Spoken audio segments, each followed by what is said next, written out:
Étienne Moreau était l'un des hommes les plus riches de France, mais toute sa fortune ne suffisait pas à sauver sa fille d'une maladie mystérieuse. Alors que les médecins affirmaient qu'elle n'avait plus aucune chance de s'en sortir, un garçon pauvre se présenta à l'hôpital et fit une demande choquante. « Débranchez les appareils. Votre fille va sortir du coma. » Ce qui se passa ensuite bouleversa tout l'hôpital. La vérité qui éclata détruisit des vies, mais en sauva d'autres à jamais. Le manoir des Moreau s'élevait majestueusement aux abords de Versailles, avec ce mur blanc immaculé et ses immenses fenêtres reflétant le soleil de l'après-midi. Les jardins parfaitement entretenus s'étendaient sur plusieurs hectares, agrémentés de fontaines en marbre et de rosiers embaumant l'air d'un parfum délicat. Mais derrière cette façade luxueuse, une tristesse profonde planait dans l'air. Anaïs Moreau, une fillette de 10 ans aux cheveux blonds comme les blés et aux yeux bleus comme le ciel, passait le plus clair de son temps confinée dans sa chambre, à l'étage. Depuis l'âge de 5 ans, elle souffrait d'une maladie rare affectant son système immunitaire, la rendant faible, épuisée, incapable de vivre une enfance normale comme les autres enfants. « Bonjour ma princesse », dit Étienne Moreau en entrant dans la chambre de sa fille. Homme d'affaires élégant de 45 ans, les tempes grisonnantes, le regard doux mais constamment inquiet, Étienne avait bâti un véritable empire dans l'industrie automobile française. Pourtant, il aurait donné chaque centime de sa fortune pour voir sa fille jouer en bonne santé dans le jardin. « Salut, papa », répondit Anaïs d'un sourire faible, tentant de se redresser dans son lit. « J'ai encore rêvé de maman. » On courait ensemble dans le parc, comme avant qu'elle tombe malade. Le cœur d'Étienne se serra. Marie, la mère d'Anaïs, était morte d'un cancer alors que la petite n'avait que 6 ans. Depuis, il élevait sa fille seul, jusqu'à CE qu'il se remarie avec Claire 2 ans plus tard. « Claire monte avec ton petit déjeuner », dit-il en lui caressant les cheveux. « Et le docteur Philippe passera pour ta visite mensuelle. » Claire Dubois Moreau apparut à la porte, portant un plateau en argent. Femme de 38 ans, blonde, toujours impeccablement coiffée, maquillée et habillée de marques de luxe, elle portait des bijoux hors de prix et affichait un sourire poli. Mais ses yeux, eux, ne souriaient jamais à Anaïs. Étienne l'avait rencontrée lors d'un gala caritatif, et en 6 mois, elle l'avait épousée. « Bonjour, ma chérie », dit Claire d'un ton mielleux, en posant le plateau sur la table de chevet. À 10 heures pile, comme chaque mois depuis 5 ans, le docteur Philippe Durand arriva. Homme de 42 ans, cheveux bruns, barbe soignée, il était médecin renommé et ami d'Étienne depuis leurs années à l'université. Considéré comme un membre de la famille, il portait toujours sa mallette en cuir noir et un sourire rassurant. « Alors, comment va notre petite guerrière aujourd'hui » demanda-t-il tendrement en saluant Anaïs. « Voyons un peu comment tu te portes. » Pendant que le médecin l'auscultait avec son stéthoscope, Anaïs regardait par la fenêtre. Le jardin semblait immense, splendide, mais elle n'y jouait presque jamais. Et quand cela arrivait, c'était seulement quelques minutes, toujours sous surveillance. Le moindre effort la vidait de toute son énergie. À l'autre bout de Paris, dans les rues bruyantes et animées du quartier de Belleville, Malik Diarra courait derrière un vieux ballon de cuir râpé. Le garçon, âgé de 11 ans, était mince, à la peau foncée et au regard vif, marqué par la vie. Orphelin depuis l'âge de 7 ans, Malik vivait dans la rue, dormant tantôt dans des foyers, tantôt sous des ponts. Son seul véritable compagnon, ce vieux ballon trouvé dans une poubelle 2 ans plus tôt. Avec lui, il rêvait de devenir footballeur et d'oublier, ne serait-ce qu'un instant, la faim et le froid. « Dégage d'ici, sale môme !» cria le boulanger en le voyant passer devant sa boutique. « Tu fais fuir les clients !» Malik n'y prêta pas attention. Il en avait l'habitude. Il courut à travers les ruelles, évitant voitures et passants, jusqu'à CE qu'il frappe le ballon un peu trop fort. Celui-ci s'envola et passa au-dessus d'un haut mur. Oh non !» s'exclama Malik, s'arrêtant net devant le mur entourant la propriété des Moreau. « Je peux pas perdre mon ballon !» Le mur faisait plus de 3 mètres de haut, recouvert de lierre. Malik observa les environs et aperçut un vieil arbre aux branches étendues sur la propriété. Avec l'agilité d'un enfant des rues, il grimpa et sauta de l'autre côté. Ce qu'il découvrit le laissa sans voix. Un jardin féerique, des rosiers multicolores, une pelouse verte comme un tapis, des fontaines avec des poissons dorés nageant en cercle. Malik se crut transporté dans un conte de fées. « Qui es-tu » demanda une voix douce et curieuse derrière lui. Surpris, Malik se retourna. Anaïs se tenait sur le seuil de la porte arrière. Elle portait une robe de chambre blanche et des chaussons roses. Mais c'est eux qui frappa le plus Malik. C'est eux fut à quel point elle paraissait pâle et frêle. « Pardon d'être entré dans ton jardin », balbutia Malik en désignant le ballon près d'un parterre de tulipes. « Je voulais juste récupérer mon ballon. »« Tu vis dans la rue ?» demanda Anaïs en s'approchant doucement, sans peur, seulement animé d'une sincère curiosité. « Je vis là où je peux », répondit-il avec franchise. « Mes parents sont morts il y a quelques années. »« Ma maman aussi est morte », murmura Anaïs. « Je suis désolé pour les tiens. » Leurs regards se croisèrent, silencieux. 2 enfants que tout opposait, l'une riche et malade, l'autre pauvre et robuste, mais unis par une même solitude. « Je m'appelle Anaïs. Et toi ?»« Malik. »« Tu veux rester un peu, Malik ? Je ne vois jamais d'autres enfants ici. Je peux demander à la cuisinière de nous apporter des biscuits. » Malik hésita. Il n'était pas habitué à la gentillesse, surtout venant des riches. « Je vais pas te créer d'ennui ? » ?»« Bien sûr que non. Ce serait chouette d'avoir de la compagnie. » À partir de ces jours-là, Malik revint tous les jours. En fin d'après-midi, lorsque Claire était occupée avec ce cours de Pilates et qu'Étienne n'était pas encore rentré, il escaladait le mur, retrouvait Anaïs dans le jardin et ils parlèrent de tout. Anaïs lui offrait à manger, des sandwichs au jambon, des biscuits maison, des fruits frais, et Malik lui racontait la vie dans les rues de Paris. Les artistes de rue, les marchands, les gens étonnants qu'il croisait. Pour Anaïs, isolée depuis toujours, c'était comme si Malik lui ouvrait les portes d'un monde inaccessible. « Pourquoi tu ne vas pas à l'école ?» demanda Anaïs un jour en partageant un morceau de gâteau au chocolat. « J'ai pas de papier ni d'adresse. Les écoles en demandent. Et toi ?»« J'ai des professeurs particuliers, mais je préfère largement jouer avec toi que de faire des maths. » Leur amitié grandissait de jour en jour. Anaïs retrouvait le sourire, semblait plus vive. Malik avait enfin trouvé une véritable amie, quelqu'un qui le voyait pour qu'il était. Mais Claire commença à avoir des soupçons. Elle remarqua des miettes de biscuits dans le jardin, de petites empreintes dans la terre, et même quelques jouets d'Anaïs éparpillés sur la pelouse. Un jour, cachés derrière un rideau, elle les surprit en train de jouer à chat dans les allées. « Comment ce sale gosse ose-t-il marcher sur notre propriété ?» siffla-t-elle, le regard rempli de dégoût. « Un garçon noir et misérable qui joue avec Anaïs. C'est inacceptable. » Le soir même, Claire appela une entreprise de sécurité pour faire installer une clôture électrique autour du domaine. « C'est pour notre sécurité, mon chéri, » dit-elle à Étienne pendant le dîner. « Le quartier devient dangereux.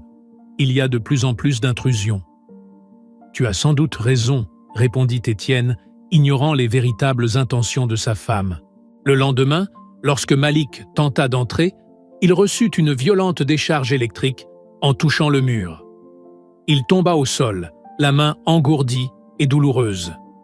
Depuis sa fenêtre, Anaïs vit tout et fondit en larmes. « Je reviendrai » cria Malik en s'éloignant, la main contre sa poitrine, fixant la fenêtre. « Je te le promets, je trouverai un moyen de revenir. » Anaïs lui fit un signe de la main, le cœur brisé. Elle savait qu'elle venait de perdre son seul véritable ami. 3 semaines s'étaient écoulées depuis que Malik avait été empêché de voir Anaïs, et le changement chez la fillette était à la fois visible et alarmant. Elle avait complètement perdu l'appétit, passait des heures à regarder par la fenêtre dans l'espoir d'apercevoir son ami et pleurait souvent sans raison apparente. L'éclat de ses yeux bleus avait disparu, remplacé par une tristesse profonde qui brisait le cœur de quiconque la voyait. « Elle va de plus en plus mal », confia Étienne au docteur Philippe lors d'une consultation. Les deux hommes étaient dans le bureau de la demeure, loin des oreilles d'Anaïs. Elle ne mange presque rien, ne joue plus avec ses jouets, ne s'intéresse à rien. Est-ce que la maladie progresse plus vite que prévu? Philippe fit mine d'examiner les derniers résultats d'analyse, mais ses yeux brillèrent d'une satisfaction sombre qu'Étienne ne remarqua pas. Malheureusement, cette maladie est imprévisible. Mais ne vous inquiétez pas, je vais adapter son traitement. J'ai de nouveaux médicaments qui pourraient être très efficaces. Faites tout ce qu'il faut, le supplia Étienne, désespéré. Peu importe le prix. Je veux retrouver ma fille heureuse et en bonne santé. Comptez sur moi, mon ami, répondit Philippe en posant la main sur l'épaule d'Étienne. Faites-moi confiance, comme vous l'avez toujours fait. Plus tard dans la soirée, alors qu'Étienne était en réunion à son entreprise, Claire et Philippe se retrouvèrent dans l'élégante bibliothèque du manoir. Les murs étaient couverts d'étagères en bois sombre, remplies de livres précieux, et un lustre en cristal diffusait une lumière tamisée au-dessus de la table où les deux conspirateurs s'étaient installés. Claire servit du vin rouge dans des verres en cristal, et ses yeux verts brillaient d'une lueur malicieuse. « Alors, où en est-on » demanda-t-elle en sirotant son vin. « Encore mieux que prévu », répondit Philippe avec un sourire glacial. « Les substances que je mélange à son traitement agissent rapidement. D'ici 2 semaines, elle sera dans un coma profond. » Et Étienne ne se doute de rien? Pas le moindre soupçon. Il me fait une confiance aveugle depuis 20 ans. Pour lui, je suis comme un frère. Il rirait s'il savait que j'ai toujours envié sa vie, son argent, sa place dans la société. Claire se leva et s'approcha de la fenêtre, observant le jardin baigné par la lumière de la lune. « J'ai toujours détesté vivre dans l'ombre de Marie, » dit-elle avec amertume. Même morte, elle reste le grand amour d'Étienne. Il parle d'elle comme si c'était une sainte. Et cette gamine pourrie gâtée est un rappel constant de son existence. Ce ne sera bientôt plus un problème, assura Philippe. Une fois qu'Anaïs sera plongée dans un coma irréversible, Étienne sera anéanti. Il signera n'importe quel papier sans même le lire. Tu prendras le contrôle des entreprises, des comptes, de tout. Et ensuite, on partira pour la Suisse avec tout l'argent, conclut Claire en revenant s'asseoir. J'ai déjà des comptes ouverts à Genève. Dans 6 mois, nous serons riches et libres. Nous mènerons enfin la vie que nous méritons. Philippe leva son verre pour trinquer. Étienne ne saura jamais qu'il a été empoisonné par sa femme et son meilleur ami. Il croira simplement avoir perdu sa fille à cause de cette foutue maladie. Tu es certain que les poisons ne laisseront aucune trace dans les analyses ? demanda Claire, un soupçon de réelle inquiétude dans la voix. Ce sont des substances très particulières, conçues pour imiter parfaitement les symptômes de sa maladie, répondit Philippe avec un orgueil professionnel. J'ai mis des années à développer cette formule en étudiant des pathologies rares. Aucun médecin au monde ne pourra les détecter. Officiellement, Anaïs mourra de cause naturelle. Et si elle ne meurt pas? Si elle reste simplement dans le coma? Encore mieux, dit Philippe, les yeux brillants de cruauté. Étienne souffrira chaque jour en la voyant branchée à des machines comme une plante. Et après quelques semaines d'agonie, il suppliera qu'on débranche les appareils. Et toi, épouse dévouée et aimante, tu le soutiendras dans cette décision douloureuse. Claire sourit, satisfaite. Parfait. Il ne soupçonnera jamais la femme qui l'aura consolé dans son moment le plus terrible. Pendant que les deux conspirateurs traçaient froidement leur plan, dans sa chambre, Anaïs tenait entre ses mains un cadre photo représentant sa mère. Sur l'image, Marie souriait en tenant Anaïs bébé dans ses bras. « Maman, tu me manques tellement !» murmura la fillette en caressant la vitre du cadre. « Tout est si confus. Je me sens de plus en plus malade, et mon seul ami est parti. Pourquoi la vie est-elle si difficile ?» L'infirmière privée, Madame Rousseau, une femme d'une 60aine d'années qui s'occupait d'Anaïs depuis 2 ans, entra dans la chambre avec un plateau de médicaments. « C'est l'heure de la prise, ma chérie, » dit-elle avec un sourire bienveillant. « Le docteur Philippe m'a dit que ce sont de nouveaux médicaments qui te feront beaucoup de bien. » Anaïs prit les comprimés, 3 pilules blanches et une gélule bleue, et les avala avec une gorgée d'eau. Elle ignorait que dans ces gélules apparemment inoffensives se trouvait un mélange mortel, soigneusement élaboré par Philippe pour simuler l'aggravation de sa maladie. « Madame Rousseau, » demanda Anaïs en lui prenant la main, « vous croyez que je vais guérir un jour ?»« Mais bien sûr, mon enfant, » répondit doucement l'infirmière, sans savoir qu'elle participait involontairement à un crime atroce. « Le docteur Philippe est le meilleur médecin de Paris.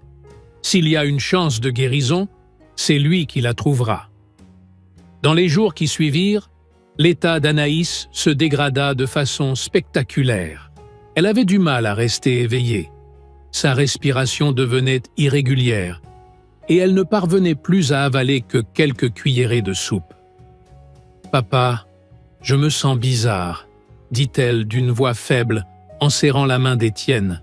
« J'ai l'impression de flotter, comme si je ne contrôlais plus mon corps. » Étienne était bouleversé. Il lui tenait la main, glacé et sans force.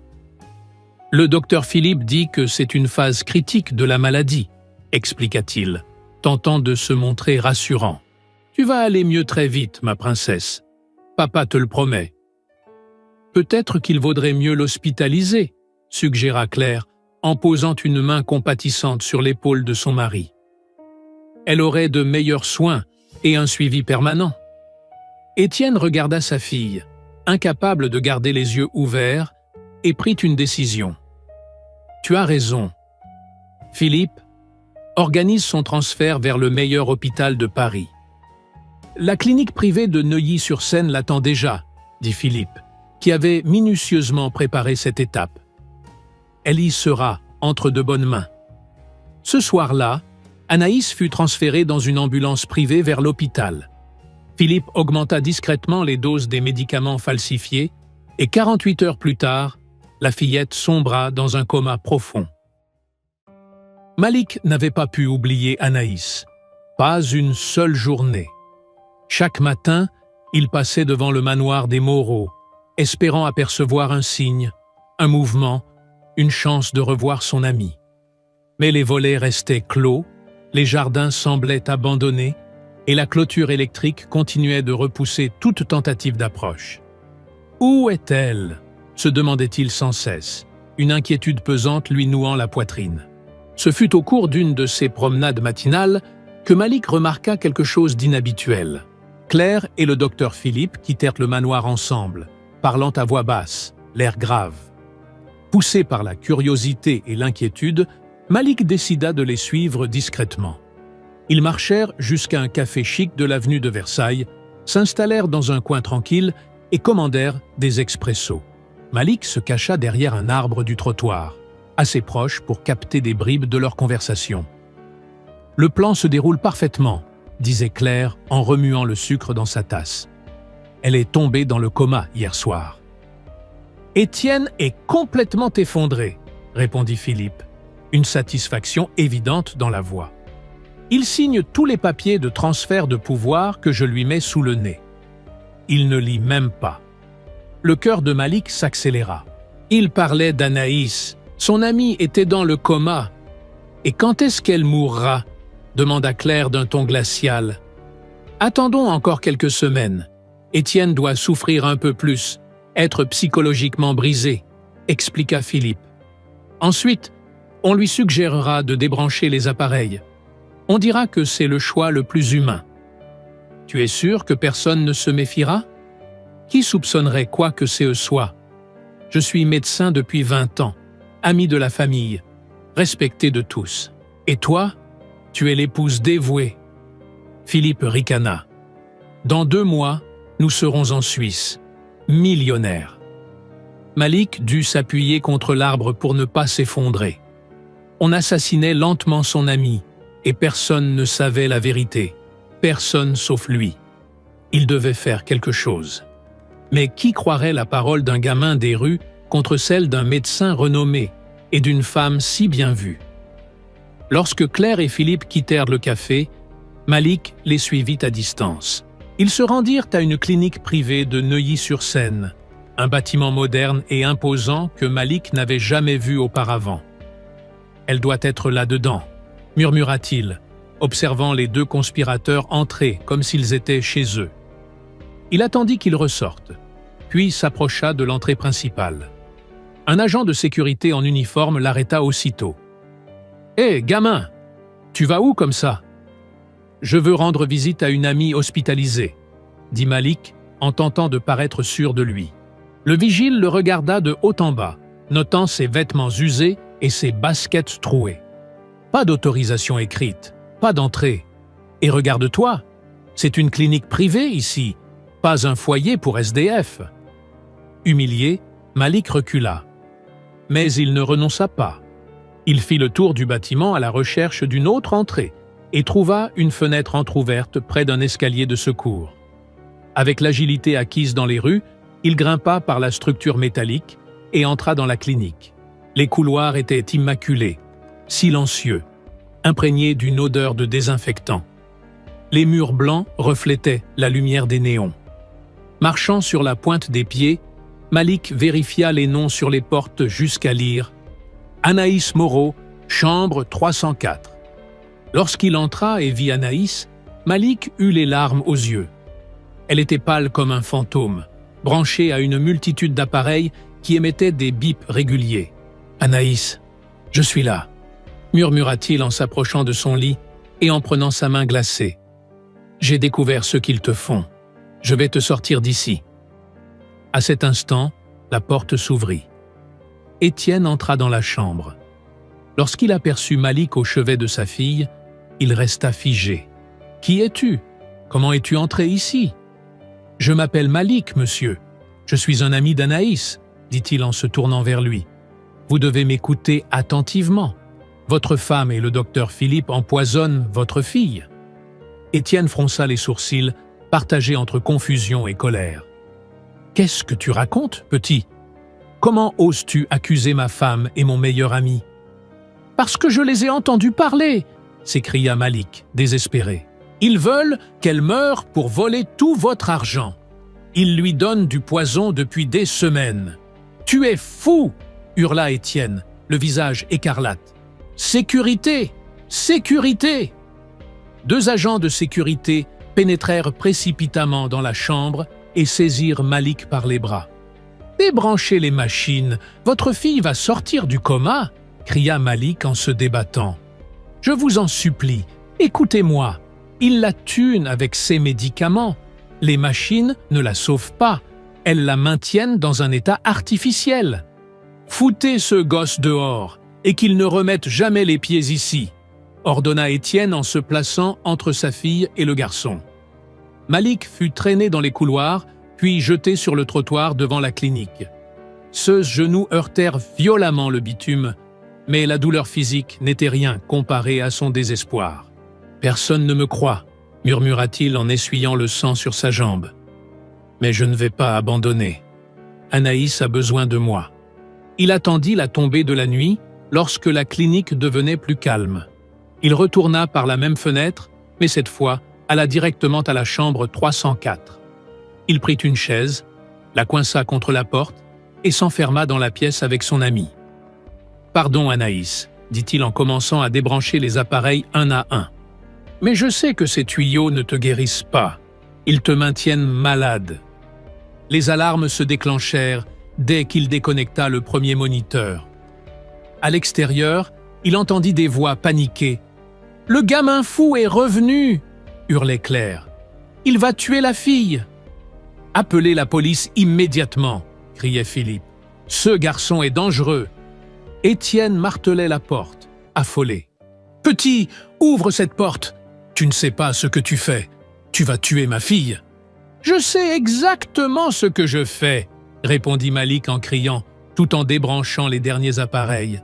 Je sauve mon ami de ces assassins.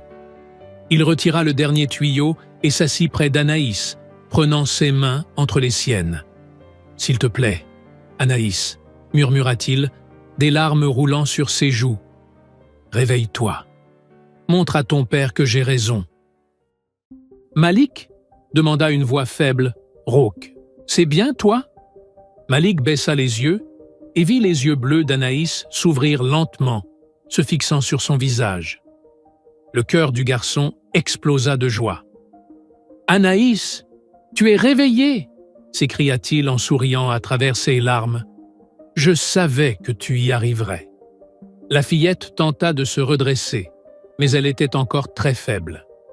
Sa voix n'était qu'un souffle, mais elle était bel et bien consciente et lucide. « Où suis-je? Pourquoi je me sens si faible et confuse ?» demanda-t-elle en regardant autour d'elle, découvrant la chambre inconnue. À ce moment-là, Étienne ouvrit la porte et se précipita vers le lit de sa fille. Lorsqu'il la vit éveillée, ses jambes faillirent céder sous l'émotion. « Anaïs, ma fille chérie !» pleura-t-il en l'enlaçant avec une infinie délicatesse. « Tu es revenue à moi. Papa, que s'est-il passé? Pourquoi suis-je à l'hôpital ?» demanda Anaïs, perdue, mais visiblement plus lucide à chaque seconde passée, sans les faux médicaments dans son organisme. Claire et Philippe entrèrent rapidement dans la chambre, leur visage exprimant un mélange de joie forcée et de panique réelle. « Quel miracle !» s'exclama Claire avec un sourire figé. « Notre petite fille est enfin réveillée. »« C'est extraordinaire !» dit Philippe en s'approchant avec une seringue à la main. « Mais je dois l'examiner immédiatement et lui administrer un léger sédatif. Après un coma, les rechutes sont fréquentes. »« Non !» cria Malik, se plaçant entre Philippe et Anaïs, bras écartés. « Ne le laissez pas faire, c'est lui qui l'empoisonne depuis des semaines. »« Écarte-toi, sale gamin !» lança Philippe en tentant de le pousser. Mais Malik s'accrocha au lit, refusant de bouger. « Papa, je commence à me souvenir de choses étranges, » dit Anaïs en serrant fort le bras de son père. Sa voix gagnait en force. Je me sentais toujours très mal après avoir pris les médicaments que le docteur Philippe me donnait. Et quand je sombrais presque dans le sommeil, j'entendais des voix murmurer.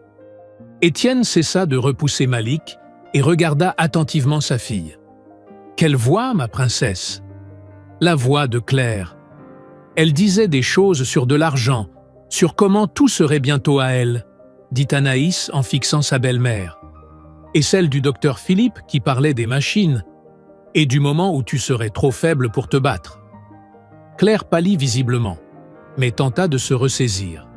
« Elle délire à cause du coma, » dit-elle d'une voix tremblante. « Les enfants inventent beaucoup de choses après un traumatisme. »« Elle n'invente rien !»